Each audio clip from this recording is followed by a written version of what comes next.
Joining us now is Lydia Miljan, political science professor at the University of Windsor. Lydia, thanks for your time.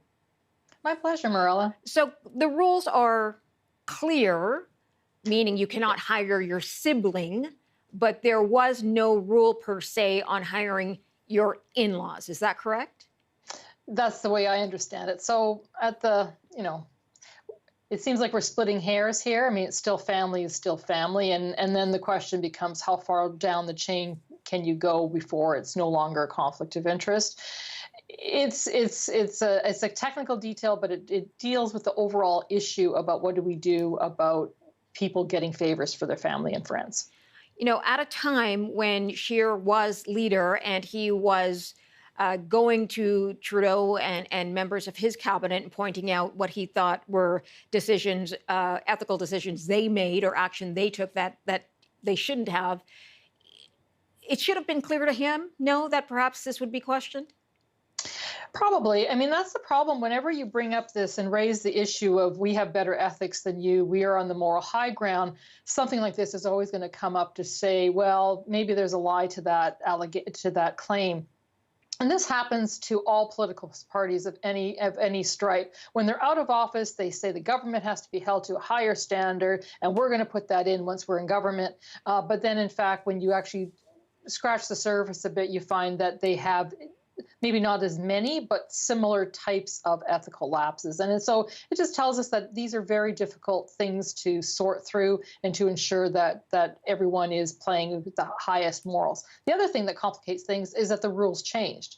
In 2012, or prior to 2012, you could hire family members. And part of this, the hiring of his sister, for example, for Andrew Scheer, happened before 2012. And then when the rules changed, he did let her go as well. So there's a moving goalpost, if you will. And you were talking sister, not sister-in-law. The sister-in-law is the one who has been working at the constituency office. That's right. So there's two family members that Andrew Scheer hired. Previously, when he was Speaker of the House, he had hired his sister. Rules changed. He let her go, but he had still continued to have a sister-in-law, which I understand this was cleared with the Ethics Commissioner, and it was seen to be above board, and nothing was untoward about it. The problem is that the Liberal backbencher has now been caught hiring her family member, and so everyone now has to basically answer the question, have you ever or will you ever hire a family member? And I think a little bit of this is somewhat of a distraction. It's not really the crux of the issue when we look at the We Charity scandal. That is a much bigger issue about influence and friends of the Prime Minister. Are we paying more attention to this since the Aga Khan vacation story broke?